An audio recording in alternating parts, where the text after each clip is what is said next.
with the Pledge of Allegiance. I pledge allegiance to the flag of the United States of America and to the republic for which it stands, one nation, under God, indivisible, with liberty and justice for all. Thank you. And roll call, Johnna. Rob Keller. Here. Donna Kramer. Here. Ben Metzger. Here. Tim Mills. Mac Rankin. Here. Mary Worley. Here. Sue Wilson. Here. Right, next is our good news. Superintendent. Thank you very much. Good evening, everybody. Just a few items of good news this week as Ray scrolls through them. At the end of August, fifth grade band and orchestra students at Whittier, Emerson, and Wilder started their annual super lessons. The students, along with their parents, attended a 45-minute lesson session to learn how to open their keys, which is, I guess, probably the most important thing when you're starting band, how to get the instrument out, and assemble their instrument, make a sound on their instrument, and how to maintain it. Between all four elementary schools, the band is starting 147 fifth grade and orchestra starting 62 fifth graders. It's pretty neat. I was over at Laura Ingalls Wilder yesterday, and they were doing orchestra, and it was pretty amazing watching the kids on their violins and viola and cello as they're trying to do it the first time, trying to hold the bow the right way to make sure it doesn't go so actually some sound comes out. So it was pretty neat in watching that happen yesterday. Next, MVP students. This is something that's kind of becoming a tradition of our elementary schools. They're traveling around to the elementary school, or the high school students are traveling around welcoming students as they come into school. I think our elementary students really appreciate having some older kids there as well, making sure that they're sharing that information. Am I out of order, Ray? Probably. I think I am. Yeah, it's underneath that. It's okay. All right. Life skills class, the students enjoyed their day in their peer PE class, and dancing is where it was at. I can't believe they didn't ask me to come in and show my moves. Never too late, Ted. Yeah, well, probably a good thing I didn't show them. The middle school and high school Special Olympics teams had a great time tossing out lots of candy and necklaces at the homecoming parade a couple of weeks ago. For those that didn't have the opportunity to be at that parade, it is truly amazing the number of people that are out and about on that evening. You know, my own self, I thought I had enough candy for everything. Ran out again. I'm like, geez, I got to get more and more every time. We ran out too. No. You guys ran out. We did not run out. It's nice to see the community come together and all those special groups and everybody be a part of it. It really does make it a very special community in regards to that. Last week, the students at Emerson earned a PBIS reward on a Monday morning. The high school marching band went to Emerson and played for them in the morning. This is one of the really neat things about getting some of our students the opportunity to be exposed to high school students and opportunities that are available for them. So I'd just like to thank everybody that was involved with that, Mr. Fitzpatrick, Ms. Gordon, Mr. Richardson, and everybody with the band, because I think in the link, maybe not on this one, on Facebook, you can see the kids involved in the band playing, so it's a pretty neat experience for those individuals. And last but not least, I already showed a little bit about the students at Whittier on September 29th as the high school students came over, MVP students came over to welcome our students that day. Indianola Middle School students had artwork exhibited at the Des Moines Art Festival this summer, and they had a reception on September 6th at the Mainframe Studios in Des Moines. Congratulations to the following artists, and thank you to Green State Credit Union for sponsoring this special event. We had 2 6th graders and 3 8th graders recognized, so congratulations to all of them. Scholastic Spotlight. WHO attended one of our teachers, Miss Angel Giaffretti, helping out at the southern U.S. border, and WHO was there. There was a nice send-off for her and her family and students, and just a real nice community get-together for her sending it off. So there's a link that shows the spotlight that was shared on WHO, so if people want to see it, feel free to check it out. But it was a really neat thing, and thanks for, Tim showed up and spoke, and Rob was there as well, so appreciate their support as far as one of our staff members moving on to a different career for at least 1 year. Just 3 other things that aren't in the packet. Number one, just want to recognize some people within our school community. On Monday, October 2nd, was National Facility/Custodian Day. Just like to give a shout out to our buildings and ground and maintenance staff for all that they do. They make our buildings look great every single day, and a lot of it goes unnoticed, and miraculously, I think a lot of people, kids included, think they show up and, well, we left the building in great shape yesterday when there's paper and stuff all over the floor, and our custodians and buildings and ground and facility people make sure that the start of every day, it's well prepared and ready for learning to take place. This month, October, is National Principals Month. I'd like to thank all of our building administration for all that you do in leading our buildings so that our students can receive the high-quality education that we expect and deserve in Indianola Community Schools. And last but not least, this is National School Lunch Week, so a big thank you to everybody in our food service department and making sure that our students have nutritious meals, great meals for both breakfast and lunch. And it's one of those pieces that, we always hear about, I wish there were more options, I wish there were more options. I go into those buildings and I'm thinking, you guys got a lot of options. It's like a food court around here. I'm not sure what people need more options for, but I think our food service people do a great job, and congratulations to all them and thanking them for all the work that they do. That is it. Any questions? Any board member questions? Good. All right.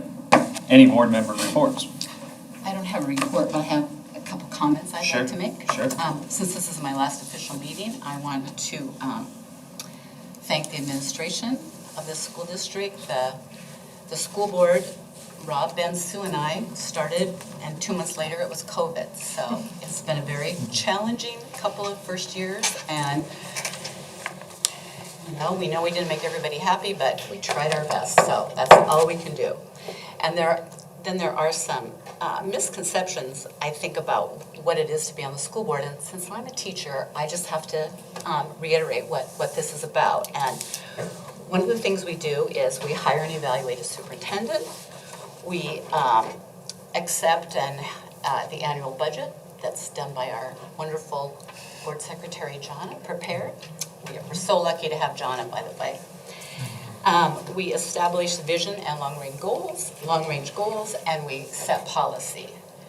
And I guess with the election coming up, I just want people that are running to really keep in mind that you are being elected to this position to represent the Indianola public school students. And so when you are elected to this position, your decisions have to be made on what is the best interest of these students that come to Indianola public schools. And if you can answer that question honestly when when you're making a decision, that's awesome. But keep in mind, it's the public electing you for the public school. And then I have to put on a teacher hat for just a minute because I'm a former teacher, and I want to thank the teaching staff of Indianola for the last 4 years. I think we have a very dedicated and just incredible staff working for us, and I want to thank them, and I want them to know that this board understood that it is not our job to write curriculum, to suggest curriculum. That is the job of the teachers and our curriculum director, and I would like that to be perfectly clear that that's not the job of the school board to do that. So I hope that people running understand that, and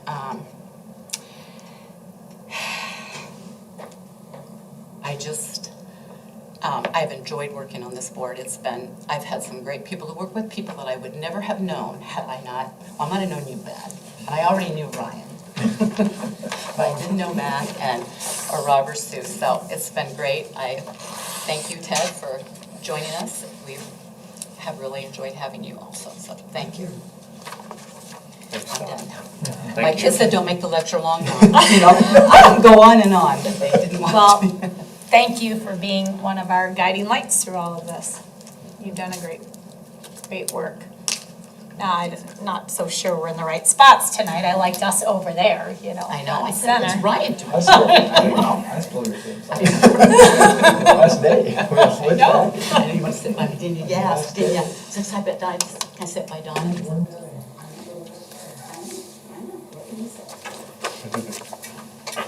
Thanks, Donna. Thanks for all you've done. I have one thing. Yeah. Just, tonight, we have our high school honor choir over at Central College performing tonight, so wish them and Mr. Finn good luck. And I think in this realm here, we have some of our honor bands going on and honor concert choirs just around the district, so just to continue to thank all the students and teachers that put so much work into the fine arts and all that, so, and there's a really good group of kids being honored tonight over at Central, and I think as they go through, more and more, so more things to be proud of. Absolutely. Anyone else? Any other board members? All right. Thanks, everyone. We will move on to delegation, petitions, communications. Anyone here to speak? Jill Sickles?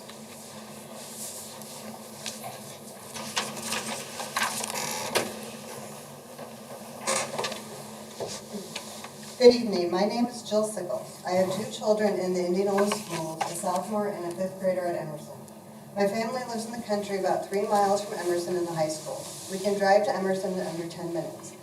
I am here with questions about our bus route because even though we live close to Emerson, it is taking about 75 to 80 minutes for my 5th grader to get home each evening that they ride the bus. This is out of compliance with Iowa law, which says an elementary student shall not be on the bus going to or from school for more than an hour. The route that the school board approved at your August meeting is not the route that started the school year. I understand changes can be made with stops being added or changed as families move or ask for transportation, and the transportation department sends out emails telling parents to continue to check Power School until school starts. Our route changed, and we are now the first family on in the morning and the last one off at night. With Power School showing a pickup time in the morning of 6:30 a.m. and it showed a drop-off time of 4:25 p.m. When school began, I sent an email to the Transportation Department questioning how this route could be in compliance with the law when Emerson dismisses at 2:55 p.m. I was told that some days not every child rides the bus and that the bus sits at the middle school for transfer for 20 minutes and that time is not counted because you can only count the minutes the bus wheels are actually turning. While I have concerns with that, because your child is still sitting on a bus, that is what the law allows. I don't think you should count on some kids not riding though to be in compliance. And I also question if the bus sat at the middle school for 20 minutes since the route itself only shows it there for about 10 minutes. I asked my daughter how long she sat at transfer and she said it was not that long. The route has the bus leaving Emerson and dropping some children off in the northern part of Indianola before going to the middle school for transfer. The bus then leaves the middle school and goes back to that same part of Indianola to drop off, I assume, middle school and high school students before starting to drop off the rural children. Because we are on a first on, last off route, the bus passes the road my family lives about a third of a mile down the road on and drives over another mile farther out into the country to drop children off before continuing the reverse route from the morning and dropping my children off last. My children were getting home between 4:15 and 4:20 p.m., but this was still over an hour on the bus, so transfer is not 20 minutes. I had my daughter type how long she was at transfer for a few days, and it was between 10 and 12 minutes. I then emailed the transportation department and explained why I believed this route was out of compliance and asked that it be reviewed. I then received an email telling me my children were being switched to a different afternoon bus that would get them home 5 to 10 minutes earlier and be in compliance. My children do not want to change buses. They have been riding this bus for years and have friends on the bus and a good relationship with the driver. I next asked that they not be switched and to meet with the transportation director and the superintendent or a school board member. I then received an email saying Mr. Swartz, Superintendent Inns, and Ms. Clancy met and my family was being provided 2 options. We could stay on our current bus and accept that it was out of compliance, or we could switch to the other bus in the afternoon. Mr. Swartz did offer to meet with me. I replied that my children wanted to stay on their current bus until the meeting could be held. Unfortunately, I was ill when the meeting was scheduled to be held. I sent an email 2 weeks ago asking to be rescheduled, and we are working on a time to meet, but when I saw the transportation department on the agenda for tonight's meeting, I wanted to hear the report. I see on the personnel list that many bus drivers and substitute bus drivers are needed, and I understand it is a challenge to schedule the busing for all the students and families that the district serves. At the August 2022 school board meeting, when Mr. Rankin questioned some of the routes and how long kids were on the bus, Ms. Clancy said they would have to ask Mr. Swartz, but her understanding was some routes started farther out in the country in the morning and worked their way into town, and then started in town in the evening and worked their way out. This is not what is happening on our route, though, as we are the closest stop to town.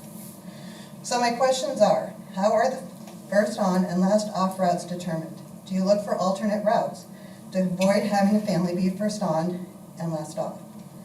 Can the current route be brought into compliance? The routes show a Route Finder Pro at the bottom. Is this software programmed to develop routes that are in compliance with the time limits the law allows for students to be on a bus?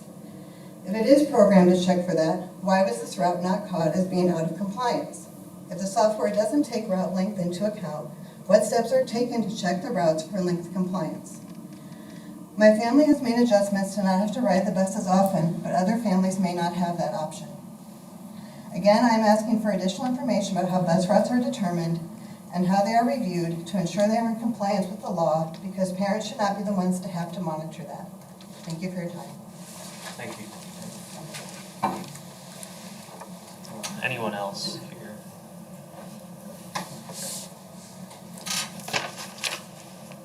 Next is our consent agenda in your board packet. Make a motion to approve the consent agenda. Motion made by Mac to approve, I'll second. seconded by Sue. Any further discussion by the board? All those in favor say aye. Aye. Any opposed? Motion carries 6-0. Next is our presentations. Sue. It's first. I have a quick question, though. Sorry, I'm probably, will you go back to the personnel sheet? Right there, please. So will you, that process of Court Singleton, so he's volunteer assistant boys coach for an open position, and then it also has him under assistant boys basketball coach. Do you just have to post it both ways? No, he is he is a volunteer first because he has to be 6 months Gotcha. outside, Okay. and then he becomes the assistant after that. So whenever so that's why that says November 13th, then he's ready to, gotcha, okay. So, yeah. Thank you. I have a question for Sarah about the special ed associates. I see you hired several. How short are we still for them? I feel like we start to make gains, and then we have some move-ins, and we've had some additional staffings too. So I would say I'm still probably looking for about 15 to 20. Still 15. We too had a handful of positions that didn't work out either, so it's kind of 2 steps forward, 1 step back. I wondered. I was being hopeful, looking at this thinking. Yeah, maybe I was too, so. Yeah. Yeah, I mean, I feel like we're at a point where we've got things in place where we're functioning. It's just really tight. So. Thanks, Sarah. All right. Go ahead.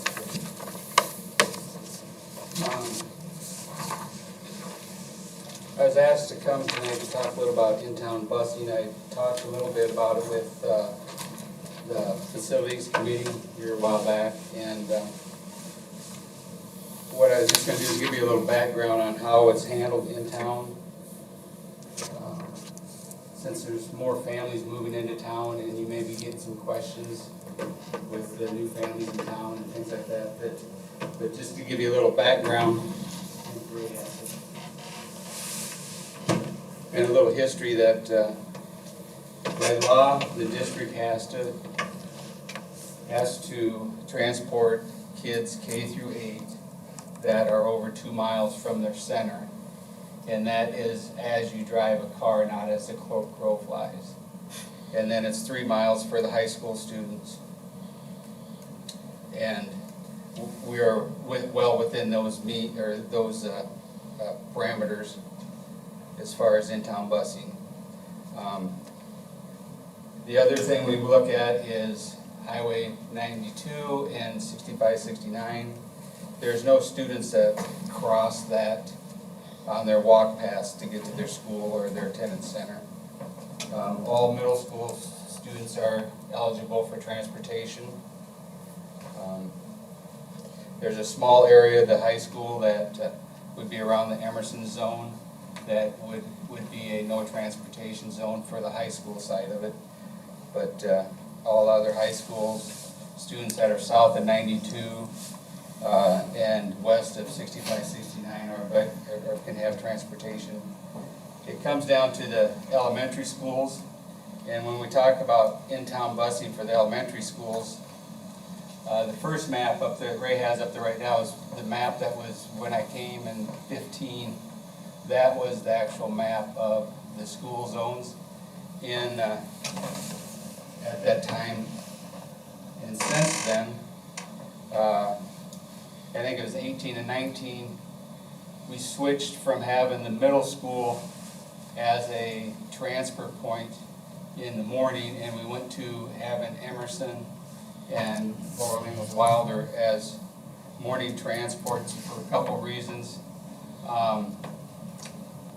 One of the main reasons was it allowed them to have a longer school day, and it also did, when we did that, we could make each elementary school basically a hub for the rest of the elementary. So if we could get them to those two schools, we could get them anywhere in the district with them transportations. And that's been pretty much the same. Then last year we took the top half of that walk zone off, and we went up to Orchard Street basically across there, and everything south of there then was in the walk zone, and everything north would have been taken out of the walk zones. And present day, that's our present day zone right there. Couple things that haven't changed over in-town transportation is that if you're in one of them zones and you walk to that neighborhood school, and it was always set up as neighborhood schools in Indianola, and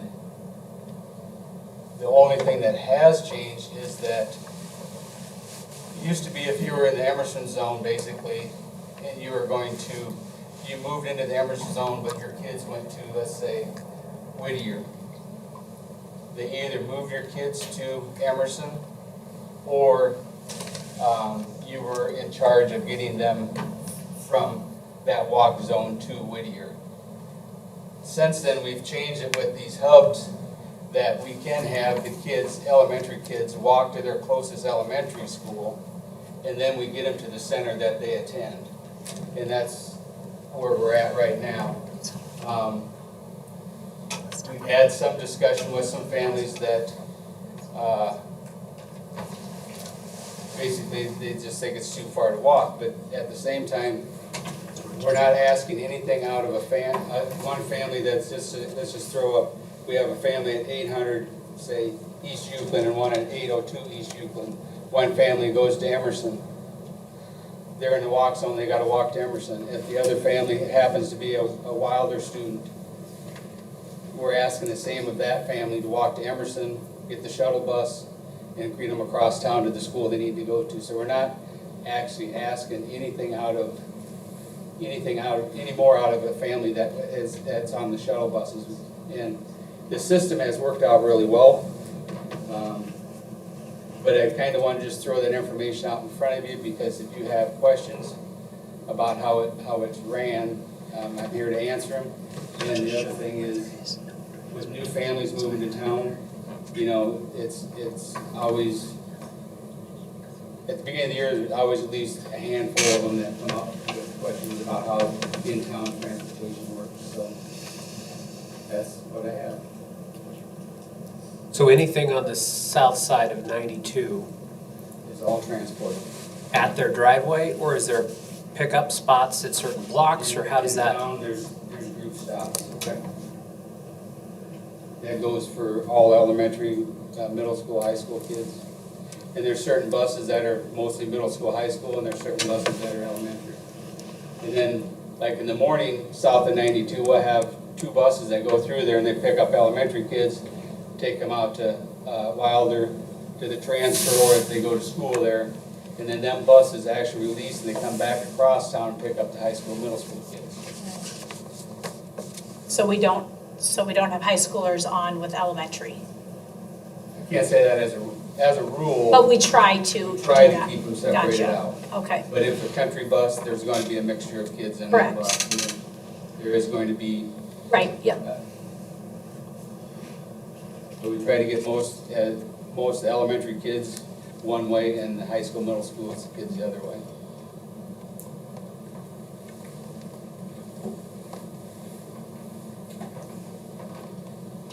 Any other questions for Mr. Swartz? Thank you. Thank you. Next presentation.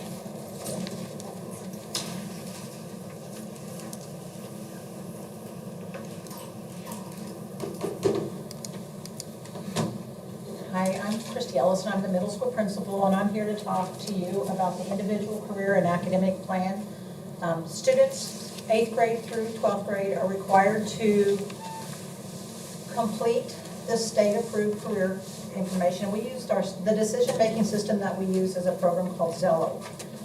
So the ICAP is a engagement between student, parents, district, and external stakeholders where they come together and provide opportunities for students 8th through 12th grade they prepare them for post-secondary, whether it be workforce, careers, college, anything that is post-secondary. With the ICAP, students review and revise their individual career and academic plan each year, 8th grade until graduation. They prepare students for successful completion of the core curriculum, and by the time they graduate, they identify coursework and work-based learning needs to support their education and career opportunities. And it creates a timeline plan with the essential components of career information and decision-making. And also along with this, they have, prior to graduation, students are advised on the FAFSA, which is the free application for federal school aid. So students are advised on how to fill that out and what the purpose of that is, and that goes from 8th grade through 12th grade. So kind of the data that you're seeing there, this is taken from last year, was collected on May 30th of last year. It tells you how many students have completed the requirements for the ICAP. If it's shaded, it's not a requirement. That piece is not required out of that group. So 8th grade, the big piece of 8th grade is complete the 4-year plan, and that has to be signed by parents. That is sometimes a very difficult thing to do, is to get parents to sign, and we submit and make phone calls, resend things home and all that kind of stuff. So that's why we see a little bit difference where the number of students that did it and those who parents have signed it. And then the 9th through 12th grade year, they revise that and counselors meet with them and they identify career goals during that time. And then a lot of this is done on the Zello program. And then they also start looking at post-secondary and what kind of training options are available. One of the new things that the state put on there was work-based learning experiences. And you'll notice that the middle school had 283 and the high school doesn't have as much. But there are 3 components to work-based learning. You have to have kind of a conversation that goes out before you do the activity. You do the activity, then you can come back and do a reflection of some sort. There are a lot of things going on at the high school, but they haven't completely, maybe they don't do like the beginning piece and maybe they don't do the reflection piece. So this is something that is new that I think this next year the numbers will go up quite a bit. The reason the middle school gets it is because of our career fair, because a career fair could be considered a work-based learning operation. Number of students identified in a okay, we already talked about that. Number of students who met with team members to ensure graduation requirements. And that is part of that 4-year plan that the middle school put out. And then they continue revising that as they go through high school. And then the last one is the FAFSA advisement, and that's that federal aid piece that most colleges required to go to college. It's based on the 5 essential components, and the 5 essential components are self-understanding, career information, career exploration, post-secondary exploration, and career and post-secondary decisions. And if you kind of go down a little bit, this is kind of how we do it. The high school does have registration with the middle school and the spring conference to help complete their 4-year plan. Parents and guardians sign it. The plan is reviewed by the student and family throughout the graduation years, or throughout the high school years, and then the student and family advised on graduation. We identify coursework, parent-student yearly review, work-based learning is incorporated. Then the 5 essential components are done, FAFSA advisement, and 5 essential components are completed. And how students are involved in this is they complete Zello lessons during the year. At the middle school, we have advisories on Wednesdays, and so every once in a while, if we're not doing second step, then Zello is what we're using. And it could be an interest inventory, it could be career exploration, it could be looking into videos about jobs they might be interested in. So there's a lot in that Zello program. The counselors at the high school go to classes and actually go through some of the essential components as well. So classroom teacher activities and career videos are included in this, on-job training, career fairs, interest inventories, personality tests, college and career readiness at Simpson. That's where the 8th grades go to Simpson and kind of get that first-hand college experience. DMAC advisory guidance and work-based learning prep and reflections. So that's kind of what the ICAP plan is for our district and how students start with their 8th grade year. And actually we start earlier than that because we use the Zello program 6th through 8th grade at the middle school. So we actually start earlier than that, talking about careers and exploring what their interest in things. So that is the ICAP, and do you guys have any questions? I have a question. When you say FAFSA advisement, what advice do they get? Because a lot of people really have trouble with that FAFSA, and I don't know if we offer any help with that, or if you just, when you say FAFSA advisement, do you mean just tell them they have to fill that out, or is there actually help for them?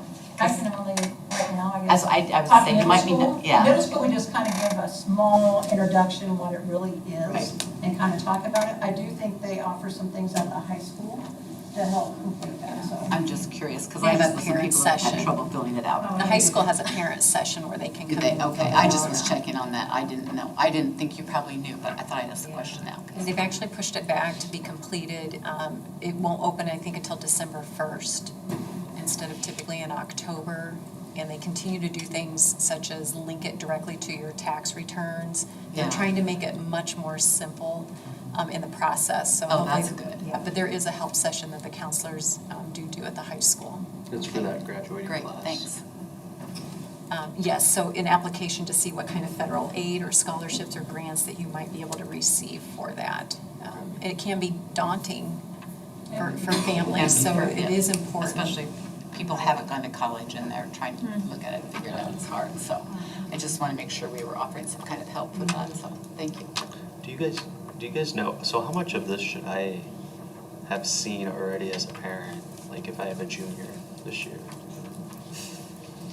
Can you say that again? Yeah, how much of this should I have already seen as a parent then if I have a junior this year in high school? You should have signed it as an 8th grade parent, so you should have access to it.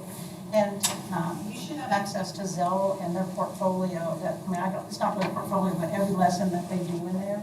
So every year it is revised, and there is the parent portal now that you are able to get onto it. So for sure, I know you did at the 8th grade, you probably signed off on it as an 8th grade. That's where the start of the 4-year plan, and then it's revisited every year.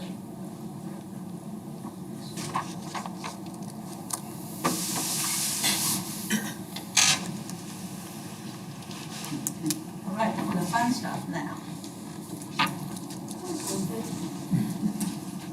Are you ready, Bella? Don't be. You're all right. All right, so I have Bella York here, and she is an 8th grader at the middle school. And she is part of a aquaponics It's a P. Okay, aquaponics, sorry, phonics, it's not phonics, aquaponics. And this is a program that we used during WIN class, in Mrs. Strable's class. It was part of the Iowa Governor's STEM Advisory Council grant that Annette had sent out last year. And so we had one teacher that took an opportunity on it. And Bella here has really just taken it upon herself and has made this a really cool thing at the middle school. So Bella, you want to come talk about it? And if you look up there, you can see. Right here, you can see what the lights are. My class's aquaponics system and like what aquaponics are. Aquaponics, the grow light is the light that simulates like the sun, the plants, the sun the plants use to grow. Plants give the koi nutrients in return for cleanliness. So like the plants clean the fish's water, and the fish like give nutrients to the fish tank that supports the fish. And if you have like anything in the fish tank, it's gonna get stuck in like the pipe.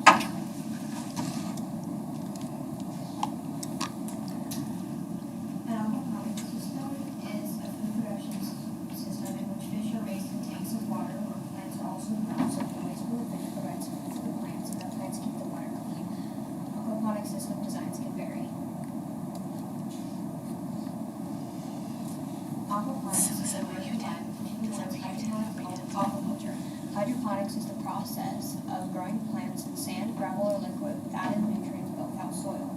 Aquaculture is the rearing of aquatic animals and cultivation of aquatic plants. Pumps and the purposes in my class's aquaponics system. The left pump pumps water from the tank into the plant's water, carrying the fish's excretions to the plant's nutrients. This is the aerator. The aerator pumps air into the tank so the fish have oxygen. That pipe carries like plant water into the fish tank. Really dumb names, but it's a bunch of 8th graders naming fish. That's awesome. Mine is the one at the top. I drew these fish. Mine is the one at the top. His name is Sebastian Bales. The one below it is Thor. I think one of the custodians named it. Yeah. Can you explain why Tammy got to name that? That fish jumped out of the fish tank. I think went like after school. So Miss Dribble didn't see that because she wasn't in the school, but Tammy did. So then we let her she got the fish and put it back in the tank and saved that fish's life. So she got to name it. And that one, the boy group named that. That's Daquan. Then the one below it, that's Goldie, and Miss Drabble named that one. That's Danny DeVito. Yeah. Taped to the window, the window in our classroom, is germinating seeds only now beginning to sprout. Germination is a sprouting of a seed, spore, or other reproductive body, usually after a period of dormancy.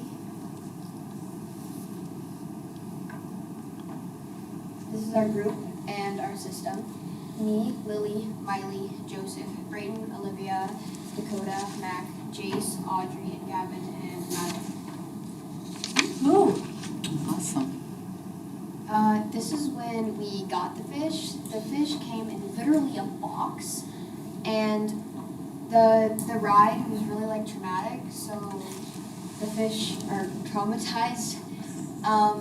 So I got to put the fish in the fish tank because it happened during period 4, and I was in that class, and I'm also in the WIN class, and I was the only one in the WIN class, so I got to put the fish in the fish tank and clean their water. We couldn't put the bag of water and the fish directly in the fish tank because they create ammonia when they're in there for too long. So we couldn't pour that in or that would kill the fish. So what we had to do is we had to put the bag on top of the water and let it float there so they get used to the temperature, and the temperature becomes the same with the water in the bag and the water in the tank. So first we poured the water and the fish into a bucket, and then we scooped the fish out and then quickly put them into the tank. So no too bad ammonia got into the fish tank. That is so cool. That's awesome. Thank you for sharing. Mel, I have a question. So I actually visited Wilder Elementary on Friday and got to spend some time in the new science room. And this system is a dream for that classroom. I also believe we still have a bigger system similar to this at the high school in the greenhouse that the ag department uses. Obviously, we would need to have some conversations, but I think it would be really cool if you could go to Wilder, to the science room, and give this same presentation to those kids. Is that something that you would be interested in doing? Okay, I'm going to talk to Miss Ellis and see if we can't accommodate that, because they would love to learn about this. Good job. Thank you, yeah.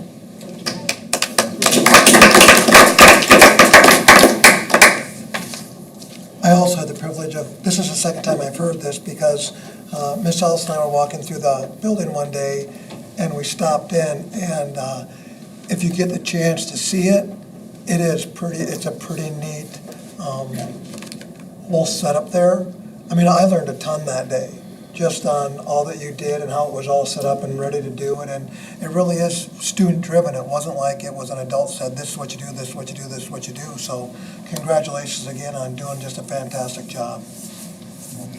And one thing that she didn't mention to you, which was very hard for Mrs. Strable, is the whole thing came in these boxes, and the teacher that Mrs. Strable went to said, do not put it together. Because, we're like, oh, let's put it together, because I went down and let's do it. And she goes, no, the teachers told me I can't. The kids have to put everything together. So the kids actually put all the whole process together and things like that. Did you start with saying that was a grant that Mr. Arn found? Yes. Thank you.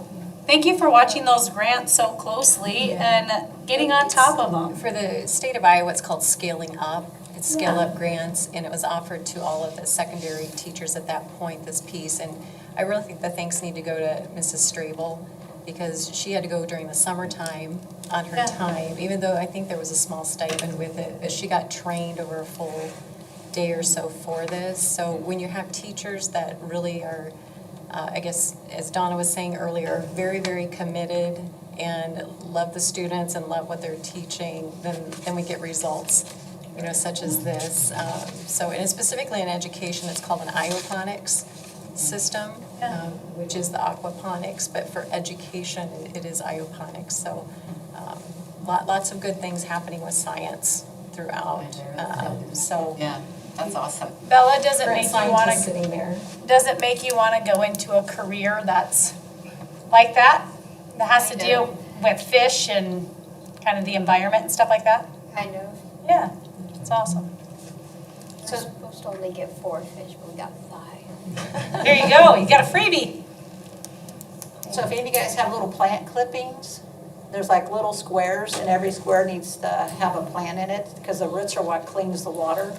We're still looking for plants. That's why they're growing some plants in the room. And I think in the end, they're hoping to have like a little vegetable garden in there. Yeah, we're eventually going to grow tomatoes, and we're going to be able to. It's like the hydroponic systems for Say, our this woman knows cafeteria. about it. Yeah, I was saying. Hint, hint, next grant, Yeah. hydroponic system for the cafeterias. Thank you. All right, we will move on to our strategic plan update. Yeah, so at this point, we did send it out for comments from the public. We left it out for 10 school days, 14 days, pretty much overall. It closed on September 29th. We received comments from 60 different individuals. I'll be sharing that out with the board. And then our next goal will be to look at it, see if we need to make any change to our mission or vision or what our core values are going to be. And if not, we can move forward with adopting the new mission and vision and our core values at the November board meeting. I can say that the comments are kind of from right to left on this. We really, really love what you do. We really like what the process is in place, and some of them are how you're gonna hold yourselves accountable. It sounds good on paper, but how are you gonna make sure that you do it? So that is kind of the whole process with the whole vision cards and the action steps and all of that. It is an accountability piece that we will be holding ourselves accountable to the things that we say that we're going to do based on a 0 to a 5 scale or a 1 to 5 scale. And each one of our buildings and our departments, food service, transportation, technology, finance, and facilities, they've all written out action steps. Well, Ray and John are finishing theirs up, but they've written out action steps of things that they're going to do this year based on what came out of the operational plan. They were pertinent to their individual department of their building, and then they set action steps on goals of when they're going to accomplish these things throughout the 23-24 school year. Any questions for Ted? Hard to believe we started this over 9 months ago, and we're getting to the end, and this year will be the foundational baseline data, and then we'll see each year, hopefully, improvement as we go along and challenge ourselves to even become a better school district than what we currently are. Thanks, Ted. Oh, I forgot, and teaching and learning were part of that as well. They have their action steps too. Next is our 2023-2024 district fundraising report. Jonna, this is new? This is relatively new. Well, it used to say that the board had to be informed of them. Now they're saying they need to be approved by the board. Technically, you wouldn't have, this is more of the information. I think it goes by, it's quite small. I think I went by date that things happened. So if you look at the start date of the whatever the group is. And the last couple of years this has not happened. So we should have been doing this and we didn't do this. But it is detailed. Part of it is, you see a lot of different things in there. One of the things I think we'll probably have to address is there's a raffle in there, and the school we don't have a raffle license, so we'll have to talk to that group about. Where did you see that? Which one is that? I think it's an orchestra one. Oh, okay. I know some of the PTOs. The PTOs and the boosters do raffles, and they probably have a license. The school district, that's really not our business, so we don't have a license for that. But yeah, so I'm happy to talk, if we need more information from you. I think that what possibly might happen is, right now, we think this is what everyone is aware of for right now. This may become a consent item when we need to add an item to the fundraiser comes up mid-year. But the goal is to have them all here. So that part of it too is if you look at the dates, you want to see that you're not overlapping and you're not hitting all your people, all your parents and businesses at the same time. That was kind of a So John, who has to be on here? Like what who required for the board would be anything that is under the board's auspice, which would be any student fundraiser, if there was any type of a teacher that was doing it. The PTOs are not required to be on it, but it's nice to know when they're having theirs, if there's quite a few other things happening. So this was out to everybody. Everybody can see this, that's on the board packet on the website. And I'm happy to share it with whoever wants it. Post-prom would have to or would not have to? They would not have to because they're not part of, they would not have to do this. Same as PTOs would not have to do this. But again, for the sake of our community, I think it's important that we try to spread it out. Are these individual groups managing those funds themselves, or does that all come back and you ultimately have control over that? The school district ones, the student ones, like the PTOs would have their own, they take care of it.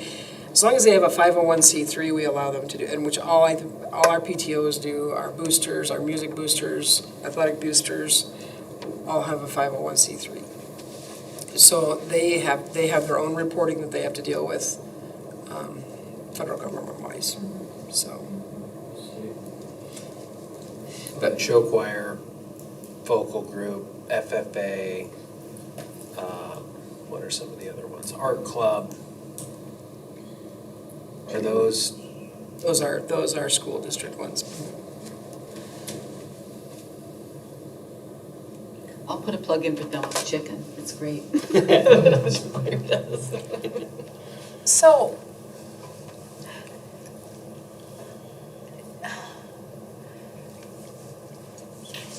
is it the organizations that are using non-local vendors when they could be using local vendors? Is that a concern? I know it's a concern to some people in our public. How do we start to address that?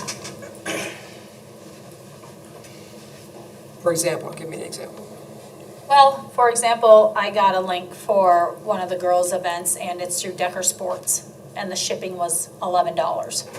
When if we used our local vendors, B&B Boutique, HL Graphics, Embark, whoever, I mean, a lot of those local are also give back to our community multiple times throughout the year. They're the ones buying our sports cards, stuff like that. So, like for me as a parent, I wasn't gonna spend $11 on shipping a sweatshirt that costs $25. So my kids are just out that because I think it's ridiculous when I could go uptown and get one. So is that? And I don't know, I mean, because this goes through the different buildings and it gets to me, it gets here, you know, the principals have kind of an oversight of this, or the athletic director or whoever have oversight over that, and they kind of choose where this goes. I mean, the directive could come, I guess, from admin. We haven't done that in the past, and maybe that's, you know, when possible, you know, use local vendors. And I agree with Sue.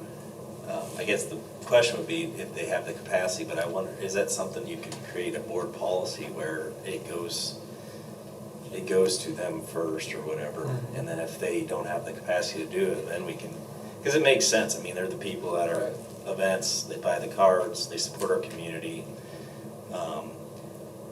You know, I know in some instances, I know one of the people who would do that. Sometimes they don't have the capacity to do it, but it'd be nice to have the opportunity. I agree with you, Sue. I'm sure we could find somebody. What is there, 6 or 7 different shops in town that do that? Like a club. Most of our PTOs do. Yeah, I think do it'd be that nice. already. I think we should go here first. I think it's more. Our athletic teams do know. Right. Right. And I think to Ben's point, there's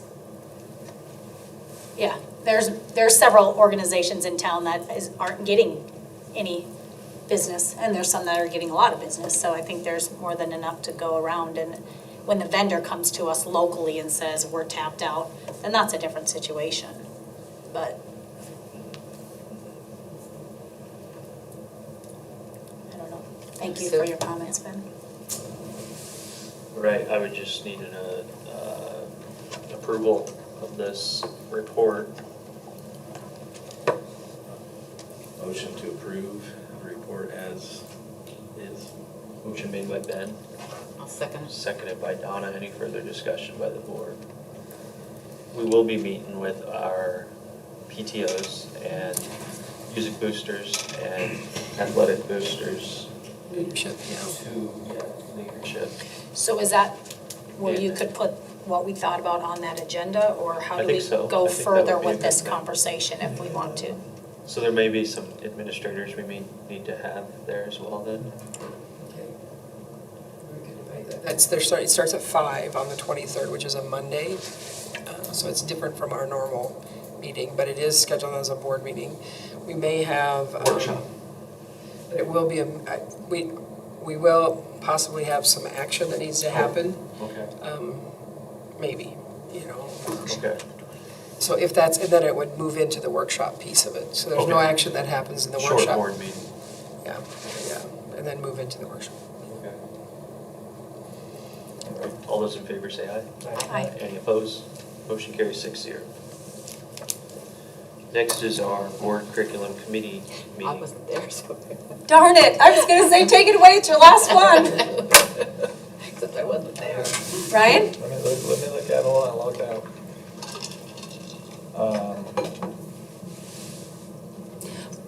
Well, it has all the ISAT scores in Hold on, it, so yeah. if people have questions directly on those, probably, Mr. Arn's probably the best one to answer the questions on all the ISATs testing. They're all in there, so did I anyone? remember the big takeaway was that our school did not seem to have some of the, what do you call it, the learning loss or the lack from the COVID as other schools did. Well, that trend that we were trying to take a look at was there a gap with learning based from the pandemic, just utilizing ISASP? And we're really not seeing like that. The huge gap is remaining, especially if you take a look at around the United States. Of course, our standing in Iowa has slowly declined when you compare us to other states. But it seems that when we're learning that they were saying there might be up to 5 years that it would take to recuperate from that year that we experienced.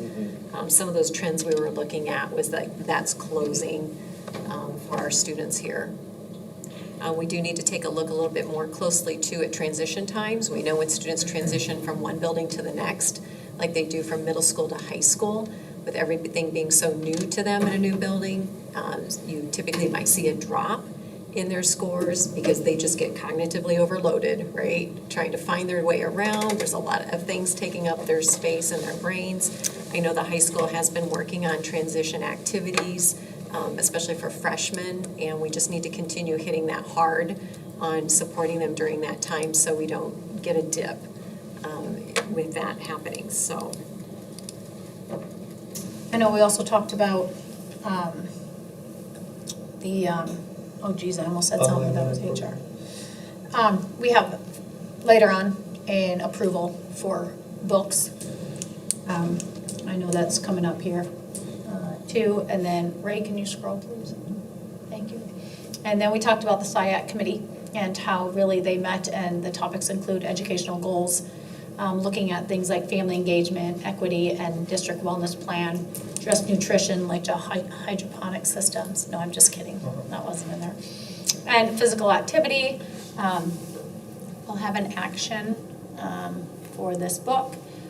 We talked about the new online learning program, and Accounting 1 and Accounting 2 are under review. That could possibly be at next board meeting to add those. Actually, Accounting 1 will be tonight. Oh. That one was finished Oh, and yeah. ready to go for you to consider for approval. Perfect. So I think if we go down, we'll have the action items that have to. Page 54. Yeah. That have to go. So Yeah, the first one's a motion for the books, right? English 10, Yeah. Just Mercy by Brian Stevenson. And one note I want to make on there is when the cover sheet was created, it looks like the language pending teacher confirmation that it meets applicable laws got carried over onto that cover sheet. The teachers have fully reviewed it, and it is in compliance with all legislation and laws for that piece. So this is on approval for Just Mercy. A Raisin in the Sun isn't one that we were asking formal approval for because that is already in the district and in use. The committee just talked about how the teachers were wanting to use that more widespread through one of their courses, and I just wanted to make sure the committee was aware of that one. So, yeah, I think if you go past all the test rate or the motion, if you go scroll past all of. It's the next item on the agenda, Yeah. Yeah, keep going. There it There is. you go. So we just need a, Make a motion to approve the new book for English 10. Motion made by Ryan to approve. A second. Seconded by Donna. Any further discussion by the board? All those in favor say aye. Aye. Any opposed? Motion carries 6-0. And then there should be a few more pages down. There it is, 59. Nope, 61. there we go, 61. Let's go approve it. Right there. Well, that one needs, that's the next one on the agenda. So this one was the SIAC minutes from their most recent meeting. And is just explaining the activity that they went through. There were 4 follow-up questions from last year. I don't know, Ray, if you want to move to the minutes that are in there. It carried through their focus on parent and family engagement and how that is related to academic achievement for students. And so they did give advice on things that could help families and parents be more engaged in that manner. So they were asked if they were noticing anything new this year based on their input from last year. What were things that they appreciated? Again, back to communications, as Superintendent Enns mentioned earlier, there's always a continuum of way too much information to not enough. And so we were just trying to dig into, are there things that are more specific content-wise that's desired at each level? And also, last year, in response to some of the advice about technology, where we pushed back to them, the tutorials that are available, the videos that are available, how they can fill out tech tickets if they have questions on technology.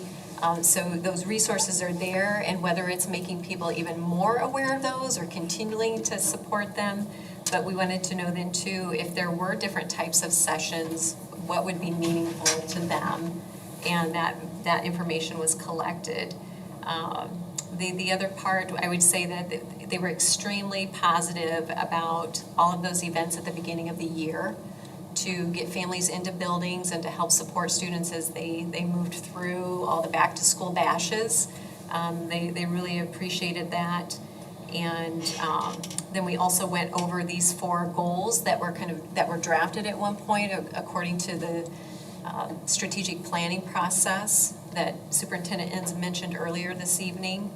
And would these be quality goals to set more of a long-term approach based on one at the elementary level, one at the middle school, and then what are we trying to achieve with our graduation in quality preparation of our kids as they move forward. And that 4th goal on there, Mr. Keller addresses ensuring that post-secondary plan, that ICAP plan that was talked about tonight, making sure that includes parent and guardian input and or a mentor input into those plans for all of our students as they go through. I have a question. Has the question ever been posed to this group when they talk about family engagement, if they would be for like a district-wide educational event targeted at parents and students? Or could that be a conversation, like we did that Screenagers thing that, over 500 people saw between the different ones? Like, would this be a group that would help head up a district-wide event, educational event for the parents on some of the topics they talked about? We hadn't asked that one. The first one we wanted to ask this evening was about the technology, since that stemmed from their work this last year. But they were told that between their meetings, most likely they're going to be surveyed with information or questions such as that, because even from our committee meeting, it was asked, do you have things that you would specifically want to learn from them? So our plan was that if you had those types of questions, we could gather that polling from them as the SIAC in between meetings. So yes, we can put that one down, and that could be one of the surveys that we send would be awesome. to them to gather that. Thank you. Thank you, thank you. I don't know if it matters or not, I'm just curious who was on that committee and who was at that meeting, but I don't see anywhere on here where it's got those that were there listed. It typically had never listed the attendance, but the people who are a part of SIAC you approved at the September meeting? It's actually in our notes. That's in our board minutes in that meeting, yeah. And it varies who's in attendance those evenings. This is the 2nd year of their commitment, and for no matter what reason, when we schedule that, some people just don't show. And their advice when I asked them, like, how can we make this to where it's more available to you? They said, well, send out a reminder the day before. So I've started doing that too. And that was another reason why we're trying to work in doing some surveys of them in between meetings, so they still have an opportunity to be participating with that advice, even if they're physically not getting here. So. I think back Ted referenced it in one of your updates a couple weeks ago, last week, a couple weeks ago. I know I've got the list of who's in there, I was just It's curious. in, it's in this board packet, because it's at the very beginning of the board The minutes, packet. the minutes from the last Yeah, it's in the minutes meeting. from the last, so like page, I don't know, at the very beginning. Referenced it. You did, okay. Sure I did. I thought I heard it. Okay, thanks. Annette. Any other questions in regards to SiAC? No, we just have to, oh, no, not in regard to SiAC, no. Now, I'll make a motion, the Accounting One online learning program. Motion made by Second. seconded by Matt, or Ryan. Ryan, any further discussion by the board? All those in favor say aye. Aye. Any opposed? Motion carries 6-0. Thank you, Annette, and everyone on the curriculum committee. Next is board HR committee meeting report.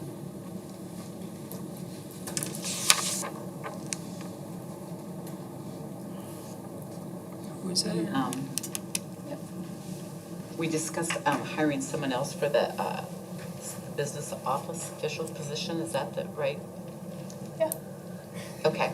Yeah. Anyway, and then also discussed support needs for the special education. Sarah is trying to serve 500 plus students. I think she could probably use some help. So that's a lot to supervise. So those were the two main topics that we discussed, was at those hirings. And then the rest was just the associate openings, and I've already talked, Sarah's already commented on that because I've already asked her that tonight, so. And then we discussed what our thoughts were on an early retirement, but that's all. I mean, we didn't get any farther than just discussing it. More detail. You got this. We can do whatever we want, and you guys go. All right. Any questions from anyone for anyone on HR? Okay. Next is the board facilities committee meeting report from October 5th. And there is. What's that? You said April 5th. What did I say? April. That's in there, go to the next one. Yeah, I know. Because we It did should not be. have it, We yeah. didn't have it. So that We'll skip that. missed, Biggest obviously. meeting ever. It was. I mean, yeah. We talk about rescheduling it, because we had absenteeism there, by me. Next is the monthly financials. It's exciting. So June 30th, see, it's 3 months along, takes a long time to get to this. So this is end of year reporting, so you can kind of see, general fund is very, very healthy right now at the end of the year. Most of the funds have held their own. I mean, if you look at just even the student activity fund, it has held its own through COVID, through everything, it's held its own, which is, I don't know that every school district can say that, but if you think logically, an activity fund, when we didn't have the events, we didn't have the expenses either. So you didn't have the revenue, but you didn't have the expenses. So it held very, very even. I don't need to belabor this because we're going to go into the exciting stuff next, right? Ray's ready for that. So. if anybody has any questions on this, on that, scroll over to the right, Ray. We did overspend in one area, and it's it's the support staff area. We are not overspent in the whole budget, we spent 109. A lot of that is support stuff would be like our tech people, they're expensive, you know. No, I mean, that's the area that is support services. So I thought I beefed it up enough, but obviously I didn't. So, and as long as we don't go over in the whole budget, we're fine. We will get a little ding on the audit that'll say they overspent one of the areas. So you don't need to lose any sleep over it. So. He wasn't going to. I won't. We won't, yes. The rest of you can. Yeah, so. Is that an area though where we're prepared, because obviously technology today is not what it was 10 years ago, and it's just going to become more prevalent and more expensive. Is it an area that we're prepared to? Did Ray talk to you about this? Did Ray tell you to say this? No, he didn't. He's not even on the tech committee. Well, I mean, it is. You're right. This isn't like a one-time occurrence. So I'm just wondering. Well, and we're looking at some cybersecurity information that's not staffing so much, but more purchase service type, coverage. And that was the discussion that you were asked, which would be better for you to have. Yeah, I asked that question. I wasn't asking, Yeah. he was. Yeah, it's a hard question, he said, They're not really tied together, to be honest, but they are two different things. Yeah. But yes, no, we do put a lot into technology, but I think we know that we need to too. So I'm scrolling away. So, under there it says support services as central office administration. So as we start to talk more about possibly helping Sarah out a little bit, that would come out of that That would budget be as in that- well? Possibly in that area, depending on what type of person you would hire. I mean, whether, is it administration, is it, like an administrative support, is it, it depends on what that is as we look at different positions. But,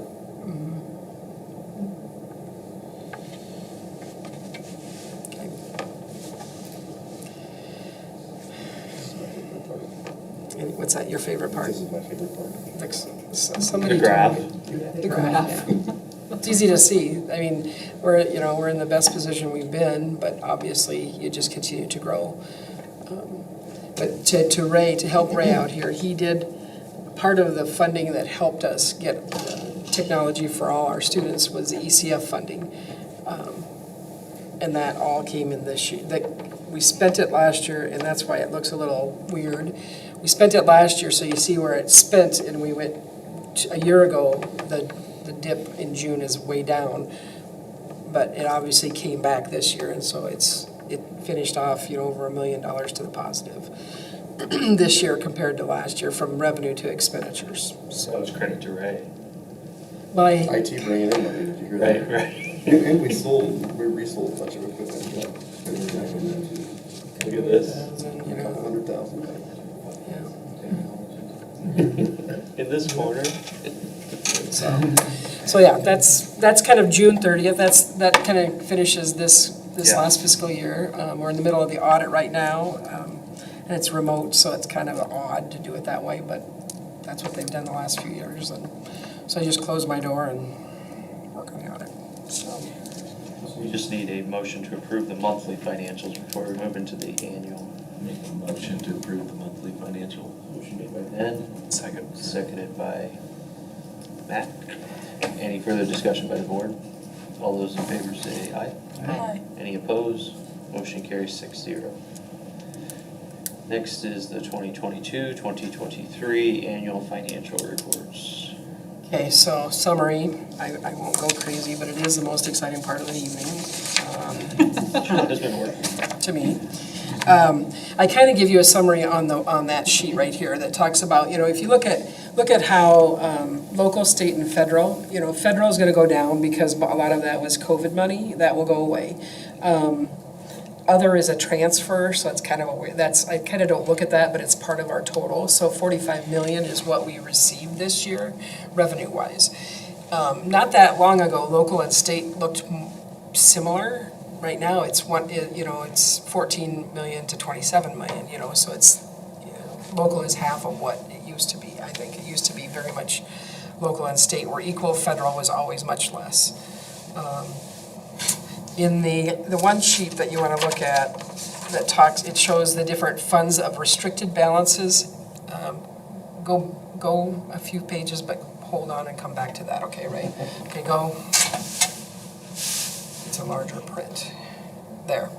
So every year we have to identify the areas that the state identifies as categorical, they call it, program-based type programs. These are the areas that we have some funds left in it. So if you remember, a few years ago, we did a transfer, they called it the Flex Fund. So as you look at this, we've got 3 with very large numbers in there. We did take some to pay off our food service debt. We did do that as well. So the rest of these, some of it is the homeschool assistance. We really don't have a program, but we have students that go elsewhere, so that transfers in and out. Gifted and talented, we retired a teacher that was higher paid than the teacher that took over. So, I mean, some of this is explainable. Teacher leadership, as we've, through the years, there's been a full slate of teacher leadership people, and then one resigned at the end, and so we don't rehire at that point. So that gains, easily $100,000 for one of those staff members, because with their benefits, they're close to $100,000 with the total cost. Preschool, again, that's ebbs and flows right now. It's probably the highest it's been. That's something that we've talked about. I've talked with Kim and Brooke a little bit about a playground upgrade for what that won't do a lot, but it should help that small playground that is tied to preschool. We haven't got any more details on that. Teacher salary supplement is the amount that each teacher gets $6,400 in their paycheck from this teacher salary supplement, and from year to year, it's not very much, but it has a little bit of a balance left. We get over $1 million from that, so $12,000 is not a ton to have left. Successful early readers is for K through 3, I believe, 2 or 3, and then TQC is the teacher quality, the professional development. That's an example of what happens when you don't travel for many times, and summer times have not been a big positive thing for our staff. So that piece of just over 1 million of our $45 million budget is reserved, and we can't spend it for anything but what those pieces are for. So now go back, right? So and again, historically, when you look at the summary again, keep going down. There. Yep. You see the expenditures. So we had 45.5 in revenue, 44 just under 3 for expenditures. So a net of 1.2 million revenue or expenditures this year. Again, that pretty much equates to raise money. Not raise money, but the ECF money. So they got a bonus. Yeah. I'm all right. Yeah. So, and then I don't know if anybody has any specific questions on this. This is it's always nice to have done. Of that 1.2 that's left, is it have we really already spent it, or is some of that going to cover our anticipated deficit this year? It could. I mean, really, because you're looking at budget versus cash. So, we look at budget and we look at cash. If you look at page, again, I hate to bring, it's the one that talks about miscellaneous income. You can see what we can bring forward in a maximum cash reserve levy is about just under 600,000. So that piece, but I mean, part of what we can spend is, we've got about a 20% unspent balance. So 20% doesn't quite get us to 3 months operating. 3 months operating would be 25. So again, to overspend by a little bit is probably, you can turn the ship back, but overspending by a lot could be catastrophic. We've been able to manage that pretty well, but as we look at different, that's the thing that we need to look at as early retirement or as new staffing coming in. What does that look like as we try to forecast our expenses in the future? The TQC professional development that you were talking about, and like having trips, is that because they're not available still, training? Well, it was kind of the piece where it hit during the pandemic for almost a year and a half. They weren't being sent out, but then companies moved training online and significantly reduced their costs because it was all online. And then as I continued to try and spend this, Jonna would keep coming into me saying, we've got all this money. From ESSER, yeah. From And it can't ESSER. move. That money can't move. And Well, so, yeah, so she keeps saying, I've spent it, and I said, no, I'm gonna take it She's back gonna and use take it it for back. ESSER, because ESSER, it could be used for the at-risk stuff that she's can. using, that we could use ESSER for. Okay. So, but it's training of staff, and so, yeah, I kind of. I can come up with some trainings. so I can spend that money. So part of that too, where we try to balance the number of times that teachers will be out of the classrooms for training. We know that every time, if we go over 10 absences for no matter what, typically research will say then you're going to start seeing an impact on the students at that point, because it's not as rigorous like when the teacher is currently there. But in the past then too, as John and I have had some conversations about, if somebody that has moved more into that flex account, we've been able to do things such as hire PBETs, which are the Power School building level experts, to help support teachers with Power School. And then we also had moved it into that account so that during the summer, if there's work teachers want to do during the summer, they can fill out like a form for me, like what do you want to do related to curriculum, so then they can be paid during the summer to do that work. Trying to get it back in the hands of the teachers too. So it's a good thing we had all that additional money. Right. But every time I kept spending it, John was like, no, I'm going to spend it out of this account. And I'm like, you do Well, we it. have to use ESSER up by, so this can carry over, but you need to know that it's out there. And it would be possibly another one when we do a transfer again, like we did before to this flex fund, because what she's saying can't be used for the TQC, the TQC, teacher quality for professional development, can't do curriculum work. So a lot of that, the money that we transferred, some schools use it for that and then hope they don't get caught type thing. We don't do that. Here's what we have for curriculum work, here's what we have for true professional development. So is that the professional development they're doing in October with the trauma and the workbooks and the speaker? Does that come out of that budget? Got it. Okay. And there are rules too from the Department of Ed as to what has to qualify for TQC. So that's why it has to be a part of a more of an in-depth plan. So that's kind of the annual report, the financial annual report. The next piece that I had in there is a special ed supplement. So bottom line is, if you go to the end of that report, Sarah, I don't know what page is it. Oh, you don't see it. Keep going down, right? Sorry. It's in the, it's,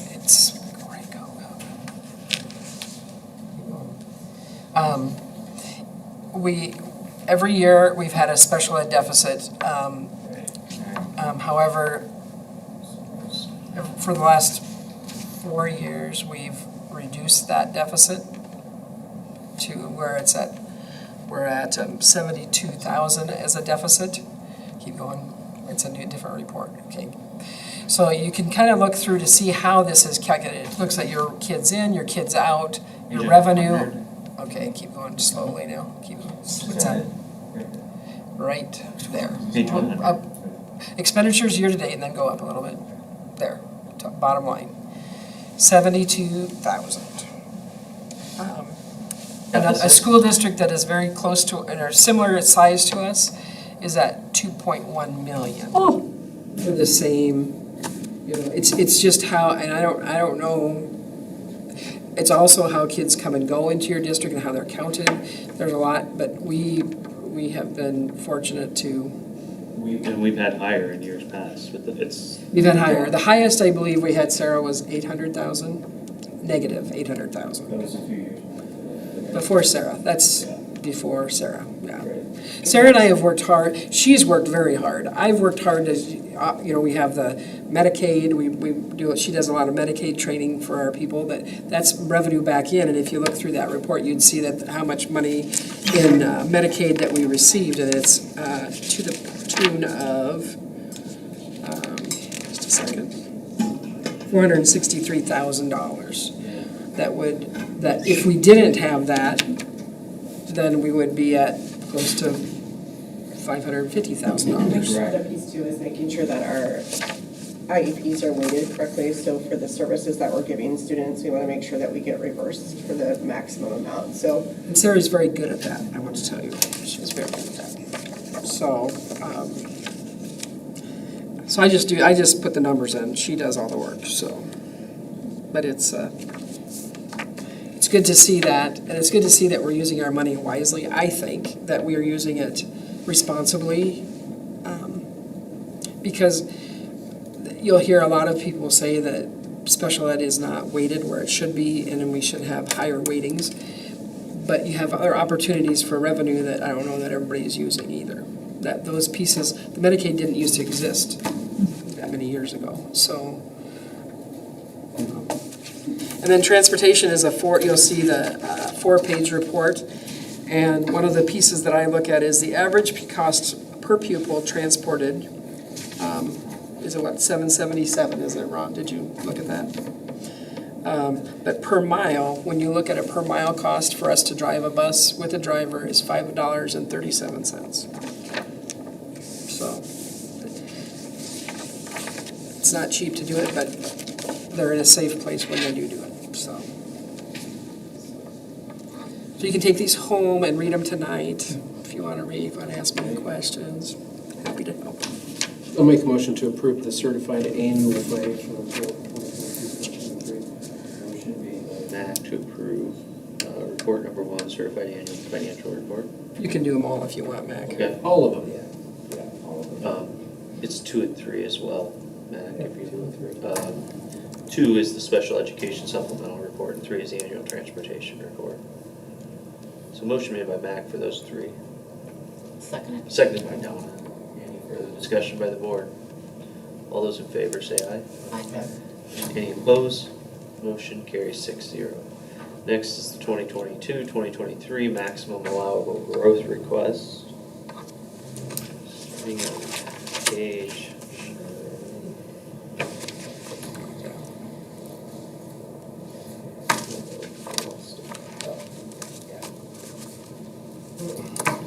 Yeah, the allowable growth report. Page is that? Page 118.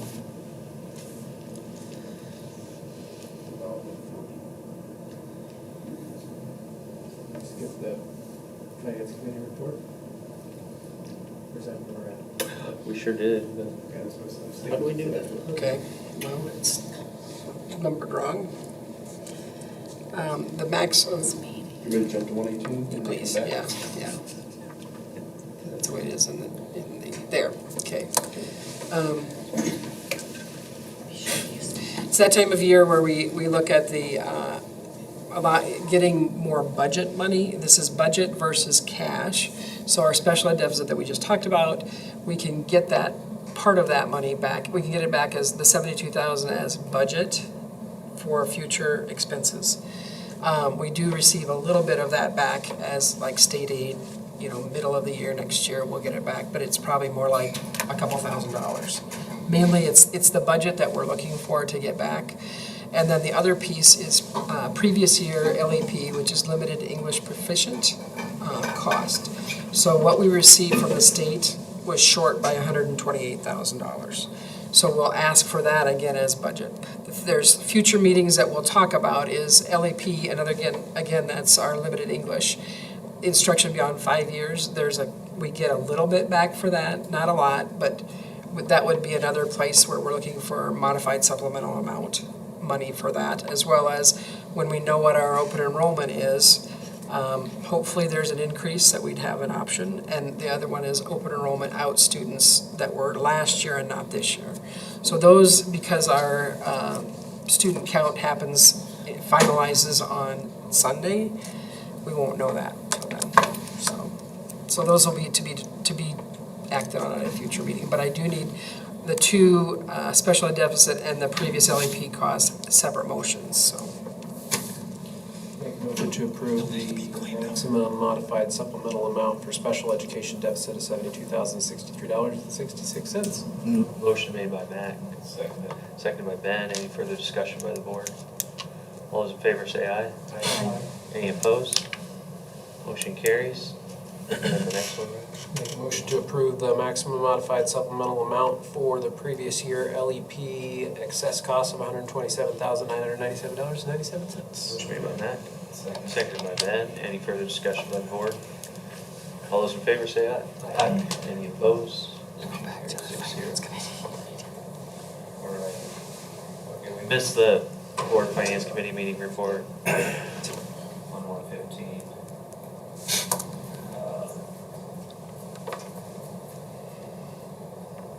Oh yeah, we went through Pepple and Save, a review of the Pepple and Save budgets. They're attached to, they're in that group. Yep. So if you have any questions of those that are in your board packets. Number 2 is the 2024 budget changes. Oh, that's right. Yeah, when you look at, salaries, About yeah. 675,000. So 675, it looks like that's what we're spending as we look from last year's to this year's increase, even with the budget increases that we have. And then we also spoke just a little bit about early retirement. So hypothetically speaking, if we did elect to offer an early retirement for this year, any individuals that have already turned in their notice of retirement, would they still be included in that, or would they be excluded from that? I think they would be included because they're still gonna retire in that fiscal year. Because they've already done it. Yeah. Okay. Any questions for any of us that are on the finance committee? Okay. And then moving on to board policy committee report. As we begin that one, I just have one question or one comment on the board policy report. 507.4, board policy 507.4, that is an error. That was approved last March and April, so that shouldn't have been on this. And the reason we skimmed it so quick is because there weren't any red marks, because we'd already taken care of it the last time. So that one doesn't have to be involved in this as we're moving forward. Go ahead, Sarah. I was gonna say, can you scroll down, Ray? The one that's like all in red about the, like, student information and photos and all that stuff. Oh, I think it was. It's further down. There it is. 6.2E1. 139, page 139. Yeah. Yeah, is that just a new one from legislation, or is that something that, did we Yeah, change something significantly? No, that's all new. And that comes from Okay. IASB. Okay.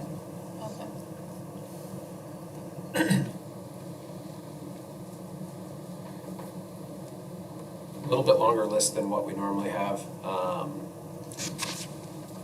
Everything that came down in this list was either IASB recommendation or from law change. There wasn't really anything other than a few grammar, this and that, adding designee behind superintendent type stuff.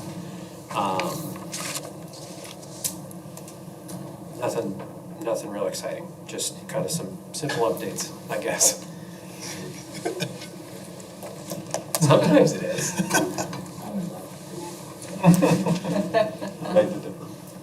This is first reading, right? Yeah. I'll make a motion to approve the first reading of the listed policies with the exception of 507.4, is that right? Yep.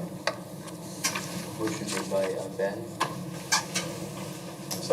Seconded by Brian. Any further discussion by the board?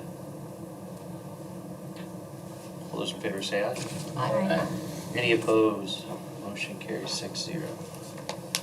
Next is the IASB conference information. Yep. So, Wait a minute.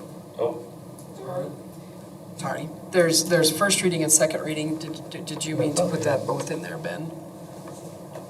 For, The recommendation, it says give second reading approval to that group and then first reading approval to the second group. oh, you lumped them, okay, yeah. I'll make it a motion for the second reading of the listed policies. Motion made by Ben. Second. Seconded by Matt. Any further discussion by the board? All those in favor say aye. Aye. Any opposed? Motion carries 6-0. And now is the IASB. the annual convention is November 15th through the 17th at the Iowa Vet Center in Des Moines. Those of you that, sure you don't want to be a delegate again? Yeah, I was about to say, you can still go. I'm not the delegate. Just be a delegate. Technically, you still will be. I know, I would. And it's one of those pieces that if anybody has any interest, please let me know. And we can make arrangements if people want to attend. There was a conversation about why they have it now that the board election has changed. And really it came down to, this is the date that's available for the Iowa Convention Center. Otherwise, they don't really have a place big enough to hold it right now. So they will probably work in the future to make a change as far as when they can do it. But it doesn't seem like that's going to make a change in the foreseeable future, so. This would just be current board members able to attend at this point? Yeah, 'cause they're not anybody sworn can in. go. Yep, anybody, I mean, at this point, because we don't have any new board members. You'd have the election, which would then give you the, because the canvass of the election from the county would happen on the 14th. You would get everything on the 15th, or whatever. And I'll put this in my weekly update as well, so you have all the information. And if you want to go, just let me know. This is a week before Thanksgiving again, right? Yep. Okay. Next is the board calendar. Remember what missed is the 10:23 meeting at 5 PM, the work session. Yep. And I spoke to Sue and Donna prior to the meeting that there's not a substantial agenda for October 12th. So they were in support of that. We wouldn't need that October 12th meeting this Thursday for curriculum. We would cancel that one. Yeah. Scroll down a little bit. So, we attend all of these, or no? Like if November 7th comes and goes, are we still, you're still Well, acting that's- board members till the 20? Till the 28th, yeah. Okay, Yeah. so I should, Or we could cancel and just move forward. I don't know. It would be up to you guys. But it's kind of strange, yeah. I don't know. Ryan, are you still going to be a board member after the next board meeting? 23rd.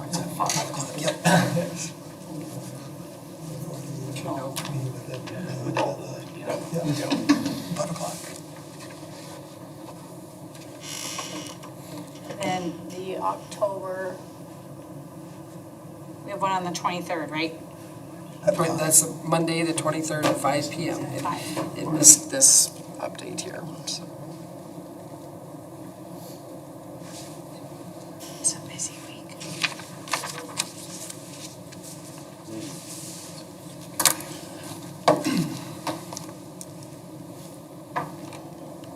Anything else? Next board agenda. Be the organizational and the annual meeting too, so it has all the. All the swearing in. Yep, and then all the, legal, newspaper, board, so, yeah, board time and date as well. So, board members who, all current board members would show up to that meeting to start. Yes, for the I regular need to meeting. come to that next meeting, yeah. You do. It's You your, have to stay it's for the yours, whole it's, thing. yeah. I'm gonna look at them. Will Tim McConnell be here that night for headshots? Probably not, probably, But I could ask him to see, or we I'm just can- curious. Yeah. Some of Or us we look a can little schedule- bit different than we did in our photo a couple years ago. Or you can go to his studio too, so he doesn't have to come for just very few. More or less handsome? No. Okay, we gotta move on. Lots of loaded That's it. questions. All right. Okay, so now we don't close yet, we're not adjourned Oh, yet. Well, we're gonna go into closed session, so I don't know, whoever doesn't need to be here can leave. We'll go into closed session to discuss real estate. Can I get a 1 minute break? Yeah. Hold off, man, hold on. Sorry. You can.